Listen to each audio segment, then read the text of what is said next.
Nous allons nous intéresser à la masse. Tout d'abord, quelle est son unité de mesure? L'unité usuelle, habituelle, est le gramme, le symbole étant petit g. Mais l'unité légale, celle qu'on utilise pour les calculs scientifiques notamment, est le kilogramme, noté kg.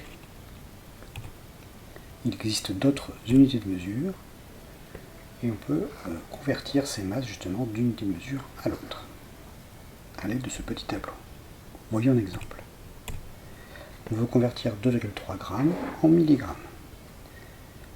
Il faut tout d'abord repérer l'unité de mesure du chiffre du nombre initial, ici gramme, et l'unité de mesure du nombre final, ici milligramme. Pour le nombre initial, on repère aussi le chiffre des unités, ici le 2, que l'on va placer dans cette case-là. On rajoute ensuite les autres chiffres afin d'avoir le nombre total initial, 2,3 ici. Un chiffre par colonne.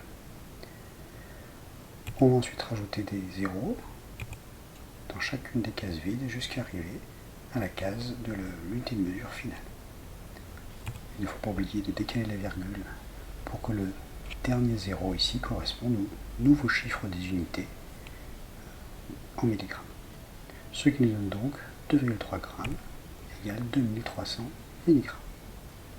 Un deuxième exemple, on va convertir 50,4 kg en grammes. On repère donc l'unité de mesure du nombre initial et celle du nombre final. On place dans la colonne kilogramme l'unité de ce nombre-là, donc le 0. On complète ensuite en mettant un chiffre par colonne pour avoir le 50,4 kg. On va rajouter autant de zéros que nécessaire jusqu'à arriver à la colonne des grammes, puis décaler la virgule pour que le dernier zéro ici coïncide avec le chiffre des unités pour cette unité de mesure qui est le gramme.